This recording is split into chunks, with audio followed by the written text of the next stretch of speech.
아멘. 감사합니다. 그 19세기의 미국의 그 작가 가운데서 그 에드가 앨런 포우라는 사람이 있습니다. 그 사람이 쓴 작품 가운데 그 고자질하는 양심이라는 그런 작품이 있습니다. 그는 주인공을 통해서 그 죄책감으로 인해서 당하는 인간의 고통이 얼마나 큰 것인가, 그 양심의 문제에 대해서 주제를 삼고 있는 내용입니다. 그 주인공이 아무도 모르게 사람을 죽여서 자기 집 지하실에다가 그 시신을 묻어둡니다. 그런데 이상하게 이 죽은 사람의 그 양심의 그 심장의 고동 소리가 이 죽인 이 주인공의 귀에 똑똑하게 막 들려와요. 그래서 그것 때문에 괴로워 견딜 수가 없었습니다. 그 소리를 들을 때마다 간담이 서늘해오고 온 몸이 막 진땀이 나기 시작합니다. 그래서 귀도 막아보고 잠도 자보고 별짓을 다 해보지만 그 섬뜩한 고통치는 그 소리를 피할 길이 없었습니다. 그래서 마침내 그가 그 소리가 어디서 나는가 추적해 보니까 지하실에서 나오는 소리가 아니라 바로 자신의 가슴 속에서 울려 나오는 심장의 고동 소리라는 것을 깨닫게 되어집니다. 그래서 이 작품을 통해서 우리에게 말해주고 있는 메시지가 그렇습니다. 용서받지 못한 죄책감은 정말 피할 수 없는 인간의 고통이다 하는 것을 말해주고 있는 작품입니다. 그 양심이라는 말이 그 헬라어에 보면은 시네이 데시스라고 하는 말로 이렇게 쓰고 있는데, 이 말은 사람이 자기와 함께 나누는 지식이라는 의미를 갖고 있습니다. 다른 말로 전문적 용어로 말하면 자아의식이라고 하는 말로 표현을 합니다. 양심이라고 하는 것은 여러분 잘 아시겠지만 모든 사람은 속일 수 있어도 내 가운데 있는 자신의 양심만은 속일 수 없는 것이 우리 인간 아니겠습니까? 사람은 죄 짓고 못 산다 그러죠. 그래서 해결하지 못한 그 죄 문제로 인한 그 양심의 고통은 결국 그에게 굉장한 스트레스를 가져오고, 그것은 결국 자기의 육체적인 질병까지 가져오게 된다 하는 문제를 생각할 수 있습니다. 그래서 우리는 이 죄로부터 가져오는 이 양심의 문제에 대해서 정말 자유할 사람이 누가 있겠는가 하는 내용을 여러분에게 생각을 하면서, 오늘 아침에는 이 죄 문제에 관한 문제로 여러분에게 좀 듣기가 그렇게 썩 기분 좋은 얘기는 아니겠지만 말씀을 좀 나누고자 합니다. 어떤 신학자는 그런 얘기를 했어요. 예수 그리스도를 처음으로 영접한 사람들이 첫 번째 접해야 될 성경이 있다면 그는 로마서 6장이다 이렇게 얘기를 했어요. 그런데 사실 여러분 로마서 6장을 읽어보시면 아시겠지만 굉장히 어렵습니다. 성경 가운데 굉장히 어려운 성경 구절이 바로 로마서 6장입니다. 그런데 이 로마서는 로마에 있는 교인들에게 바울이 편지를 써서 기록한 내용인데, 어떻게 이 어려운 로마서를 그들이 받아들였는지 참 궁금하지 않을 수가 없습니다. 여러분 혹시 로마서를 읽을 때 도움이 될까 싶어서 로마서는 4개의 부분으로 나누어져 있습니다. 1장부터 5장까지, 그리고 6장부터 8장까지, 그리고 9장부터 12장까지, 그리고 13장부터 16장까지 이렇게 4개 부분으로 로마서는 나누어져 있습니다. 그런데 오늘 저는 이 6장에 관한 말씀을 여러분에게 말씀드리고자 하는데, 6장을 이해하려면 먼저 전제되어서 이해해야 될 부분이 있어요. 그것은 1장부터 5장까지 내용을 알아야 6장을 이해할 수 있습니다. 그러면 1장부터 5장까지 내용을 함축적으로 딱 줄여서 2가지로 이렇게 정리할 수 있겠습니다. 로마서 3장 10절에 보면 이 세상에 있는 모든 사람, 유대인이나 헬라인, 이방인이나 세상에 있는 모든 사람들은 다 죄인이라는 분명한 하나의 사실과, 그 다음에 로마서 5장 8절에서 10절에 있는 말씀에 우리가 아직 죄인 됐을 때, 죄인 돼서 하나님과 나누어진 원수가 되어 있을 때 하나님의 아들 그리스도가 우리를 위해서 십자가에 죽으심으로 하나님과 우리가 막혀졌던 죄의 담이 헐어지고 화목한 관계를 이루어 우리에게 구원의 길을 여셨다 하는 것이 1장부터 5장까지에 있는 중요한 핵심적인 메시지라고 볼 수 있겠습니다. 자, 이 말씀을 다루고 난 뒤에 이제 6장에 넘어와 가지고 로마 교인들을 향해서 죄에 대해서 경고성의 얘기를 하고 있습니다. 1절 2절을 제가 한번 읽어보겠습니다. 그런즉 우리가 무슨 말을 하리요? 은혜를 더하게 하려고 죄에 거하겠느냐? 그럴 수 없느니라. 죄에 대하여 죽은 우리가 어찌 그 가운데 더 살리요? 또 6절에 보면 쭉 지나가서 마지막 하반절에 다시는 우리가 죄에게 종노릇 하지 아니하려 함이니, 그 다음에 12절에 넘어가서 그러므로 너희는 죄가 너희 죽을 몸을 지배하지 못하게 하여 몸의 사욕에 순종하지 말라. 이런 말씀이 나옵니다. 자, 본문에서 이 죄라는 단어를 세보면 아시지만 한 10번 정도 나옵니다. 지금 뭐 세실 필요는 없어요. 제가 세놓은 거니까 10번 정도 나옵니다. 왜 이렇게 죄를 강하게 드러내고 있을까? 혹시 로마 교인들이 우리가 알지 못하는 엄청난 어떤 죄를 저질렀기에 이런 강력한 책망을 하고 있을까? 그리고 죄를 얘기해도 좀 부드럽게 얘기하지 이렇게 노골적으로 드러내면서 비난하듯이 달려들고 있는 이 바울의 태도 앞에 로마 교인들은 그 편지를 받고 어떻게 이 문제를 받아들였을까 하는 생각을 해봅니다. 바울이 깜짝 놀라도록 로마 교인들을 향해서 강하게 죄를 말할 수밖에 없는 이유는 도대체 뭐냐? 될 수 있으면 편안한 말, 축복되는 말, 위로되는 말을 해주지 왜 이렇게 강력하게 죄에 대하여 그들의 양심을 쑤셔놓는 그런 이야기를 하고 있을까? 그 로마 교회 교인들에게는 죄의 영향력이 그 교인들을 떠나지 않고 맴돌고 있기 때문에 그래요. 다시 말하면 그 로마 교인들은 죄를 떨쳐버리지 못하고 죄 가운데 살고 있기 때문에 그렇습니다. 결국 죄 문제를 떨쳐버리지 못하는 이유는 뭐냐? 죄에 대한 생각에 대해서 문제가 있다는 거예요. 죄를 어떻게 생각하느냐? 그 문제에 대해서 상당히 문제를 갖고 있는 교인들이었다는 얘기죠. 그래서 바울은 그 영향에서 빨리 벗어나야 된다고 촉구를 하고 있는 내용입니다. 자, 그러면 이 죄의 영향에서 벗어나려면 반드시 알아야 될 것이 있는데요. 그래서 오늘 성경 말씀을 근거해서 설교 제목을 알지 못하느냐라고 제목을 정한 이유는 3절부터 9절 사이에 보면 3번이나 알지 못하느냐라는 말씀이 나옵니다. 그래서 네가 알지 못하느냐라는 질문에는 어느 정도의 어떤 의도가 숨어 있다는 얘기입니다. 자, 그러면 우리가 죄의 영향력에서 벗어나려면 우리가 알아야 할 것이 오늘 본문에 3가지가 있습니다. 첫 번째가 뭐냐? 내가 누구인지. 우리 그리스도인은 내 자신이 누구인지를 먼저 알아야 된다는 얘기예요. 자, 우리 3절을 같이 한번 읽어보겠습니다. 시작. 무릇 그리스도 예수와 합하여 세례를 받은 우리는 그의 죽으심과 합하여 세례를 받을 줄을 알지 못하느냐. 바울은 지금 우리가 그리스도와 하나가 되어서 연합되어서 세례를 받은 자들이다, 그렇게 말씀을 하고 있습니다.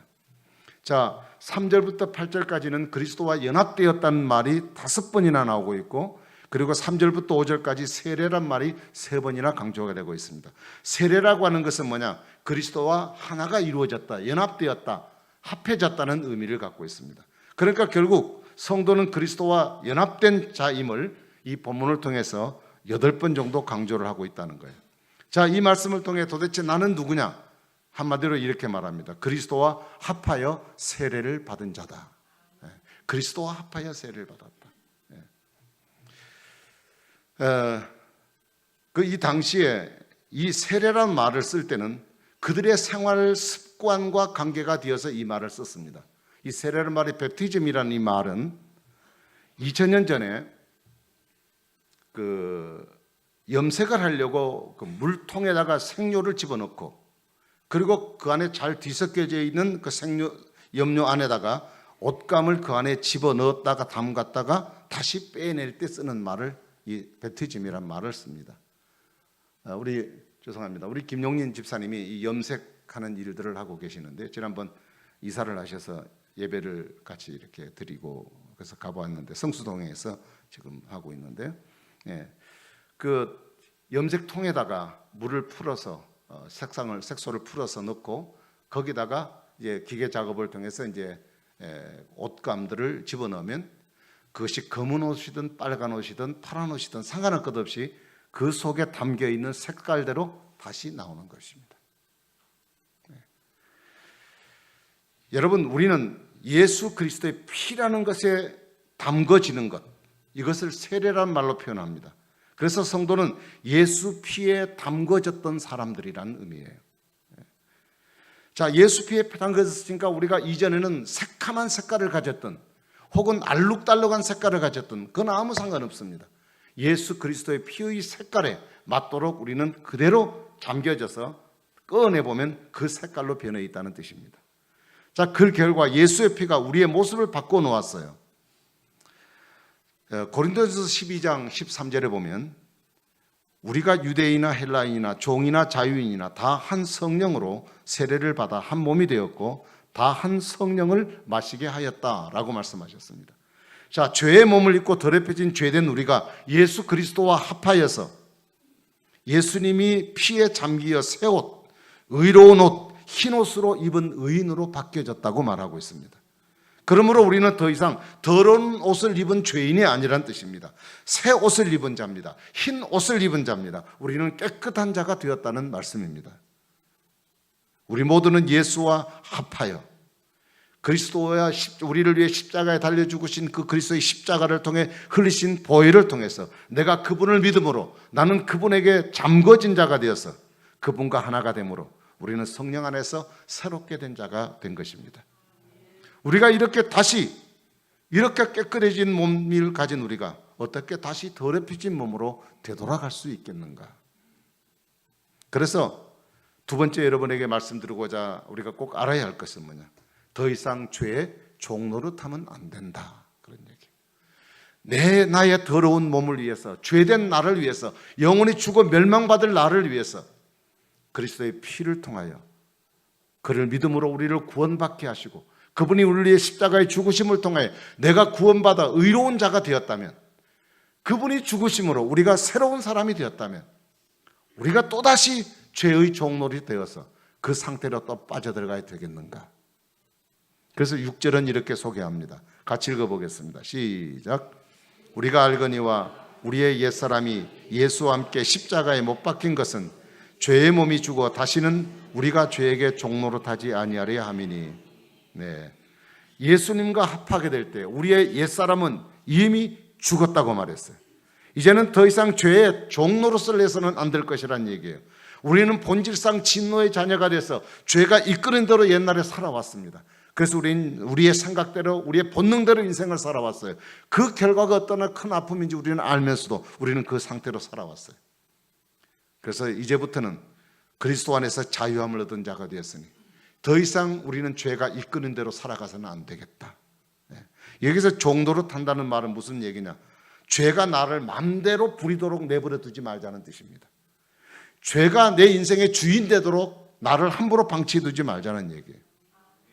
여러분, 어떤 습관과 어떤 죄의 습관에 빠져 있는 사람들은요, 그 죄가 그를 딱 올가매고 그의 주인 노릇하고 있기 때문에 내 자신이 안 하려고 해도 안 할 수 없도록 끌려가는 삶을 살아가는 것이, 그것은 죄가 그를 꽁꽁 묶어둔 삶을 살아가기 때문에 그가 끄는 대로 그는 끌려가게 되어 있다는 것입니다. 여러분, 죄를 짓고 사는 삶은 잠깐은 쾌락이 있을지 모르지만 인생의 진정한 행복은 다 빼앗겨버린 것입니다. 우리가 그런데 그 죄에 더 이상 끌려서 죄에 방임하여 우리가 인생을 살아갈 수 있겠는가? 그래서 결국은 세 번째 우리가 알아야 될 것은 죄의 결말을 알아야 돼요.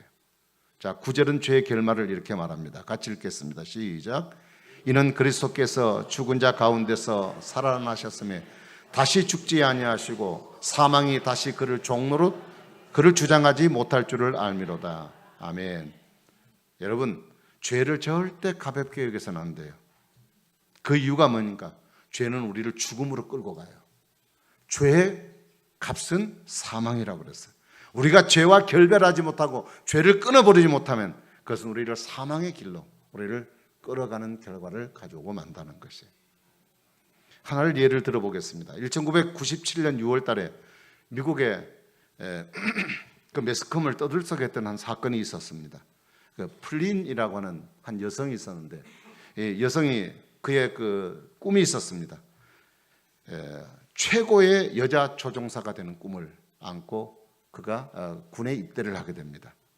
그래서 그는 공군 장교가 되는 과정 속에서 조종 훈련을 우수한 성적으로 그 과정을 다 수료합니다. 그래서 미국의 언론에서 한때 그를 가리켜서 공군의 떠오르는 샛별이라 이렇게 말할 정도로 그에게 굉장한 찬사가 돌아왔습니다. 그가 공군 중위로 미국의 최신 정예 폭격기인 B-52라고 하는 조종사가 되었습니다. 그래서 그는 정말 촉망받는 미국의 한 여성으로서 사람들에게 화제가 되었던 사람입니다. 그런데 바로 그가 전 세계적으로 망신을 당하고 군법회의에서 이 사람이 옥에 들어갈까 말까 하는 문제로 떠들썩하게 거론되다가 결국 결론은 어떻게 났냐? 미국 공군에서 그가 축출당하는 결과를 맞고 말았습니다. 그 여인은 그게 꿈이었습니다. 공군 조종사가 되는 게 꿈이었습니다. 그러나 모든 것을 다 이룬 상황 속에 그런 한 사건 때문에 그는 그곳에서 물거품처럼 다 없어지고 말았습니다. 그 이유가 뭐냐? 부하 직원 유분함과 간통을 했어요.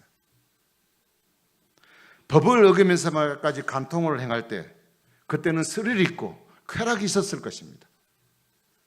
그러나 그 간통하는 그 문제가 그에게 이런 뼈아픈 두고두고 인생에 부끄러움과 후회가 남을 이 결과가 주어질 줄을 어떻게 알았겠습니까? 여러분, 우리의 한 번의 실수와 우리 한 번의 쾌락으로 우리는 죽을 때까지 그 문제를 되짚어야 할 아픔과 수치와 절망에 우리는 빠지지 말도록 노력해야 할 것입니다. 예수와 합하여 세례받은 우리가 아직도 죄의 길에서 벗어보지 못하고 방황하고 있다면 여러분, 우리 앞에는 무서운 결과가 우리를 초대하고 있을 거예요. 여러분, 지금 여러분들 가운데 아직 죄 문제를 끊어버리지 못하고 어떤 문제, 습관적인 문제 때문에 잘못한 일을 저지르고 있다면, 요즘에는 간통이라는 말이 없어져 버려서 간통으로 남자가 혹은 여자가 잘못해도 그 법적으로 하자가 없다는 그런 이상한 헌법의 해석이 나와서 시대가 이상해졌습니다만, 혹시라도 여러분 죄 가운데 빠져 있는 분 계시다면 지금은 그것이 여러분의 쾌락으로 즐거워질지 모르겠지만 그 삶의 결과가 얼마나 무서운 줄을 알아야 할 것입니다. 여러분, 죄는 나를 무너뜨려요. 내 인생 전체를 파멸로 이끌고 맙니다. 우리의 죄의 결말이 무엇인지를 알고 우리는 매 순간 죄와 이렇게 고별하는 그런 생각들이 저와 여러분들에게 있어야 될 줄로 압니다. 사람들은 대체적으로 죄에 대해서 생각을 할 때, 오늘도 지금 이런 얘기를 하면 되게 기분 나빠하신 분들이 있을 거예요. 일주일에 한 번 내가 교회 온다고 하는데 왜 목사님 해피되면 죄 얘기를 하나, 기분이 몹시 안 좋으신 분이 계실 겁니다. 또 어떤 분들은 죄 얘기를 하면 마치 자기를 죄인 취급하는 것처럼 왜 저렇게 큰 소리를 치고 죄 얘기하냐, 내가 무슨 죄를 지었나, 기분 나쁘게 그런 감정을 드러내는 분도 계실지 모르겠습니다. 어떤 사람은 죄라는 것은 나와 상관도 없다고 생각하는 분도 계세요. 또 어떤 사람은 죄의 경중을 따져서 저 사람은 저런 죄 지었는데 나는 이 정도면 아무것도 아니야 라고 생각해서 자기의 죄 지음을 합리화시키려는 사람도 있습니다. 어떤 사람은 또 죄란 말을 들으면 과거와 현재에 이르는 모든 죄가 다 떠올라서 이게 죄책감에 사로잡힌 사람도 있을 수 있습니다. 여러분, 지금 여러분은 죄에 대해서 어떤 생각을 가지고 계십니까? 그리고 죄와 여러분은 어떤 모습으로 이 세상을 살아가고 있습니까? 절대 죄는 친구가 될 수 없습니다. 절대 죄는 가까이 두면 안 됩니다. 죄와 사귀는 것은 망하는 길입니다. 그리스도인이 절대로 죄를 가볍게 여기나 죄를 무시해서는 안 됩니다. 이사야 59장 2절은 말하죠. 하나님과 우리 사이를, 그렇게 좋은 사이를 딱 갈라놓게 만들어버리는 게 뭐냐? 죄라고 말하고 있습니다. 자, 그러면 제가 결론적으로 말씀드리면서, 그러면 우리가 죄를 이겨내기 위해서 어떻게 해야 할까 하는 부분을 본문을 통해 말씀을 좀 드리고 싶습니다. 결론적으로 한마디부터 말씀드리면, 죄가 우리를 지배하지 못하도록 만들어야 됩니다. 12절에 보니까 그러므로 너희는 죄가 너희 죽을 몸을 지배하지 못하게 하여 몸의 사욕에 순종하지 말고 라고 말씀하셨어요. 첫 번째는 몸의 사욕을 버려야 돼요. 몸의 사욕. 몸의 사욕이라는 것은 뭐냐? 육체의 쾌락을 채우기 위한 욕심이에요. 본능적인 욕구들이에요. 그런데 12절 방금 읽은 내용의 재미있는 표현 중에 하나가 뭐냐? 우리의 몸의 사욕을 채우기 위해서 죄가 요구하는 일에 우리가 순종한다는 말을 쓰고 있습니다. 우리의 육체적인 욕심, 육체적인 욕구를 이루기 위해서 이 죄가 우리에게 요구를 해요. 건강하게 하고 즐겁게 하고 행복하게 산다고 말하는 어떤 욕구에 대해서 죄가 우리에게 요구해요. 그 요구에 대해서 우리는 거침없이 순종을 한다는 말이죠. 여러분, 순종한다는 얘기는 뭐예요? 내 몸의 사욕을 채우도록 내 자신을 버려둔다는 뜻이에요. 죄가 내 자신을 정복하고 지배하도록 나는 아무것도 하지 않는다는 것입니다. 죄, 너 나에 대해서 마음대로 해. 너 나를 가지고 놀아. 이런 뜻입니다. 인간에게는 본능적인 욕구가 있습니다. 뭐 여러 가지 있겠지만, 뭐 잠자는 것, 먹는 것, 이런 어떤 것들이, 우리 육체적인 일들이 우리에게 본능적인 욕구들이 있을 겁니다. 근데요, 예수님이 마지막 시대를 얘기하면서 노아와 롯의 시대를 우리에게 상기시키고 있습니다. 그래서 주님이 오실 마지막 때가 되면 이 세상에 살아가는 사람들의 문화가 그렇게 될 것이라고 얘기합니다. 그렇게 되거든 인자가 이 땅에 재림할 때가 가까웠다는 것을 알아라 말씀을 하셨어요. 그게 뭐냐면 먹고 마시고 시집가고 장가가고 사고 팔고, 이게 우리의 일상이에요. 우리의 경제활동입니다. 이것 자체가 문제가 되는 것이겠습니까? 그럼 뭐 먹고 살라고요? 오늘 여기서 나열하고 있는 이 일상은 아무런 그 자체는 문제가 되지 않습니다. 그러나 그 일들이 하나님을 섬기지 못하고 죄를 이끌어가는 길에, 다시 말하면 하나님을 섬기는 일에 걸림이 절 정도로 그것을 허용해 버린다면 그것이 문제가 된다. 다시 말하면 수많은 것들을 하나님이 주셨는데 그것을 하나님을 위해서 믿음으로 살지 아니하고 죄를 짓는 일에 사용해 버리는 것에 문제가 있다는 뜻입니다. 여러분, 사람은 배가 부르면요 죄를 짓게 돼요. 배가 고프고 어려울 때는 일하려고 애를 써서 죄질 생각도 못 났어요. 돈이 많으니까 남자들은 딴 생각 가져요. 그렇지 않아요? 여자분들도 남자가 돈 잘 벌어줘서 생활이 넉넉해지면 딴 생각이 들어요. 시간에 여유가 남아봐요. 남은 여유 갖고 좋은 일에 씁니까? 엉뚱한 일에 쓰게 되고 엉뚱한 공상에 빠지기 쉬워요. 여러분, 인생이 바라는 그 본능적인 욕구들은 우리에게 중요한 것들이긴 하지만 그러나 그것이 우리 인생의 목적이 아니기 때문에 그렇습니다. 그런데 그것을 그렇게 사는 것은 상관없다 할지라도 그것이 하나님을 섬기고 믿음으로 살아가는 성도의 삶 속에 그것이 방해가 되어진다면 그것은 우리가 생각해 봐야 할 문제다. 그래서 고린도전서 15장 31절에 바울은 말합니다. 나는 날마다 죽는다. 이게 무슨 얘기예요? 그러한 사실들에서 자기는 자기 자유롭지 못하다는 것을 고백하고 있다는 거예요. 그래서 우리에게 두 번째로 여러분에게 말씀드리고 싶은 것은 내 자신을 주님께 드리기를 힘써야 한다.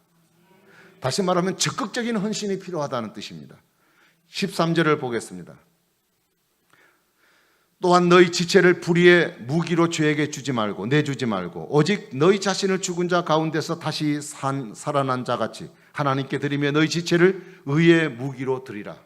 여기에 보면 불의, 나쁜 것의 무기로 내 육체가 사용되도록 내어주지 말고 의로운 좋은 일에 사용되도록 하나님 앞에 그것을 드려라, 그렇게 말씀하셨어요. 우리에게 똑같은 것일지라도 이것이 어디에 사용되느냐에 따라 무기가 될 수 있고 살상 무기가 될 수 있고 사람을 살리는 것이 될 수도 있다는 뜻입니다. 똑같은 칼이라도 이 칼을 가지고 잘못 사용하면 사람을 죽이는 데 쓰고 이 칼을 잘 사용하면 맛있는 음식을 만드는 데 사용될 수 있다는 얘기예요. 그러므로 이 무기를 불의의 것에 드리지 말고 의의 것에 드리도록 하라. 여러분, 드리라고 하는 것은 하나님이 나를 주장하게 하라는 얘기예요. 여러분, 죄가 나를 주장하지 않고 하나님이 나를 주장하게 하라. 그러면 하나님이 나를 주장하려면 어떻게 합니까? 내 자신을 하나님께 드려야 된다는 얘기예요. 주님이 내 삶의 주인 되도록 그분께 내 자신을 드려야 된다는 얘기예요. 나를 적극적으로 드려서 죄가 나를 주장할 틈을 주지 말아야 돼요. 사람이 틈이 생기면 죄가 생겨요. 그러니까 그 틈이 안 생기도록 너의 지체를 의의 무기로 드리라고 했는데 이 지체라는 게 뭐예요? 내가 가지고 있는 모든 것입니다. 물질, 몸, 시간, 여유, 생각, 달란트, 이런 모든 것들입니다. 이 모든 것들을 가만히 내버려 두지 말고 육체가 본능적으로 요구하는 것에 이것을 내버려 던져버리지 말고 그것을 사용하는 일에 재료로 주지 말고 이것을 역으로 하나님을 위해서 움직여라. 물질을 하나님 위해서 쓰라. 시간을 하나님을 위해 쓰라. 생각을 하나님의 생각을 하라. 이 일에 대해서 우리를 헌신하라. 여러분, 그렇게 되어질 때 내가 갖고 있는 생각, 내가 갖고 있는 잘못된 것들이 하나님 앞에 하나님을 위해서 유용한 도구가 되어져서 하나님께 멋지게 사용되어질 뿐 아니라 그것을 통해 생명을 살리는 역사가 일어나게 될 것입니다. 여러분, 주일날 우리가 한번 나와서 예배를 한번 이렇게 드리고 가는 것으로 내가 신앙생활 다 했다 하지 말고 일주일을 살아가는 가운데 우리가 어떻게 하나님 앞에 내 삶을 드리고 살아갈 것인가. 꼭 교회 와서 봉사를 해야 된다는 말은 아닙니다. 여러분의 주어진 삶 속에 내가 어떻게 주어진 시간과 그래도 남보다 조금 여유 있는 이 물질적인 부분과 내게 있는 재능을 가지고 내가 어떻게 하나님 앞에서 이 일들을 사용하고 살 것인가. 주어진 것들을 주님을 위해 헌신하고 움직일 때 죄는 내게서 떠나고 죄가 떠나는 공간만큼 내 가운데는 하나님의 은혜가 넘치게 될 줄로 믿습니다. 여러분, 죄와 싸우십시오. 죄와 피 흘리기까지 싸워야 합니다. 히브리서 12장 4절은 말합니다. 너희가 죄와 싸우되 아직 피 흘리기까지 대항하지 아니했다고 말합니다. 죄에 대해서 죽을 각오를 하라는 얘기예요. 죄와 멀리하기 위해서는 순교적 정신을 가지고 살아라는 얘기입니다. 죄를 짓지 않으려고 피 흘리도 우리는 노력을 해야 합니다. 왜요? 우리는 그동안 죄와 친구로 삼고 살았어요. 죄가 내 몸에 체질화되어서 살았어요. 죄를 짓는 것이 아무런 부담 없이 우리는 그렇게 살아왔어요. 이렇게 습관처럼 몸에 배어있는 내 습관을 떼내는 일이 그렇게 쉬운 일이겠습니까? 여러분, 죄와 결별하기 위해서는 연습이 필요해요. 디모데 4장 7절에 경건에 이르도록 내 자신을 연단하라 그랬어요. 경건해지는 것, 이거는 쉬운 일이 아닙니다. 나는 죄에 물들어 있었고 죄에 습관화되어 있는 자이기 때문에 죄를 끊어버리기가 쉽지 않습니다. 혹시 여러분이 죄를 지어서 회개를 했다면 이 죄책감에서 벗어나야 됩니다. 이 죄책감도 참 중요한 문제예요. 내가 그리스도의 이름으로 고백하면 요한일서 2장 9절에 말했죠. 우리가 만일 우리 죄를 자백하면 그런 미쁘시고 어려우사 우리 죄를 사하시며 모든 불의에서 우리를 깨끗게 하실 것이라 이렇게 말씀을 하셨다고. 그러니까 우리가 그리스도의 이름으로 내가 어떤 죄를 지었을 때 고백하면, 예수 이름으로 고백하면 우리 죄가 용서를 받아요. 그런데 사탄은 나로 하여금 내가 고백을 했고 하나님께 용서받은 죄까지도 내게 자꾸 끄집어와가지고 나로 하여금 죄책감에 사로잡히게 만들어서 아이고 나는 안 돼, 나는 죄 지어갖고 안 돼, 내가 집사인데 이렇게 죄를 지어갖고 어떡해, 죄에 막 완전 씌어가지고 힘을 쓰지 못하고 나는 죄인이야, 나는 죽어야 돼, 나는 이라고 예수 믿어갖고 아무 소용없어. 여러분, 그게 양심의 소리인 것 같지만 사탄이 거짓되게 위장되게 우리의 속에 있는 그리스도로 인해서 깨끗하게 씻음받은 문제까지도 우리의 양심을 통해서 사탄이 그렇게 죄의 고자질을 하고 있다는 사실을 우리가 알아야 합니다. 그러므로 제가 이 말씀을 드리는 이유에는 이 죄를 멀리하라는 얘기예요. 죄가 이렇게 사탄이 좋아하기 때문에 우리를 가지고 논다는 뜻이에요. 여러분, 그러므로 나를 무너뜨리는 죄와 싸우십시오.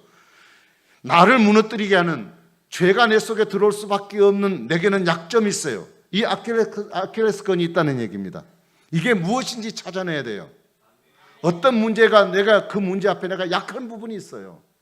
그게 여러분에게 늘 있으면 그게 노출되는 순간 죄는 그걸 타고 내 속에 들어오게 되어 있습니다. 여러분, 보이지 않는 상처는요, 치료하지 않고도 보이지 않게 감출 수 있어요. 내 속에 있는 암덩어리는 눈에 안 보여요. 췌장암 같은 경우는 검사도 잘 안 나타나요. 딱 증세가 나타날 때는 이미 말기가 되어버린다 그러잖아요. 눈에 안 보이게 감출 수 있어요. 그런데 의사가 병 원인을 알아서 그것을 제거하지 않는 한 병은 더 악화될 수밖에 없다는 거예요. 총에 담겨있는 총탄은 언제든지 방아쇠만 당기면 총탄은 나갈 준비를 하고 있습니다. 죄는 언제까지나 이 세상의 끝이 올 때까지 성도를 다시 괴롭히려고 또 나타나고 또 나타납니다. 여러분, 나를 무너뜨리는 약점이 내게서 물러갈 때까지 우리는 이 죄와 사투를 벌이는 싸움이 필요합니다. 성령은 거룩한 영이십니다. 그분이 내게 역사하시는 삶을 살려면 내 속에 그분이 싫어하는 죄가 내 속에 머물러 있어서는 절대 하나님의 능력과 은혜를 우리는 덧입을 수 없습니다. 내 삶에서 이 약점을 이겨내면 죄도 내게서 떠나가고 대신 하나님의 은혜로 채워집니다. 그 은혜가 나를 주장하게 되면 내 인생은 하나님이 준비하시는 성공으로 치닫게 될 줄로 믿습니다.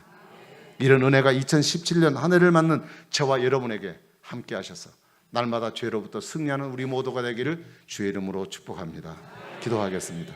우리 이 시간 하나님 앞에 한 30초 간단하지만 우리 자신의 문제들을 하나님께 내어놓고, 그리고 혹시라도 여러분 속에 죄책감에 대한 문제가 있다면 그리스도의 십자가 앞에 넣어놓고 이 시간 용서 구하고, 주여 죄를 멀리할 수 있는 힘을 내게 주시옵소서. 주님밖에 없습니다. 주님만 의지합니다. 죄를 이기고 승리할 수 있도록 나를 붙잡아 주십시오. 우리 같이 한번 큰 소리 내지 않아도 괜찮겠습니다. 기도하겠습니다. 자비로우신 하나님 아버지, 은혜와 사랑 감사합니다.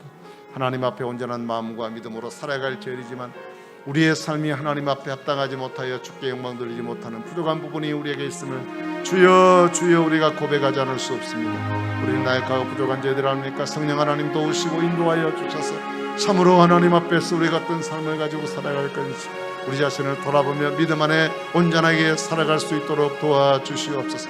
하나님, 우리에게 주어진 삶의 여건들과 환경들을 죄를 짓는 데 사용하지 말게 하시고 하나님 앞에 하나님의 의를 위해서 바로 살아 이 땅에 하나님의 뜻을 이루어 살아가게 부족없는 저희들의 삶이 될 수 있도록 우리 가운데 역사하시고 인도해 주시기 원하면, 오 주여 그리스도의 보배로운 피값으로 구원받고 하나님이여 구원받은 하나님의 자녀로 자유심을 가능해가지고 이 땅에 하나님의 자녀의 확신을 가지고 살아가게 주님이라고 함께 하시는 놀라운 은혜와 능력을 통하여 주께서 베푸신 은혜를 깨닫고 하나님 앞에 온전한 마음으로 신앙하며 주의 영광 돌리며 살아갈 수 있는 우리의 신앙 될 수 있도록 주님이 역사하시고 인도하시고 날마다 주와 함께 하시고 성령으로 충만하게 우리를 채워주시옵소서.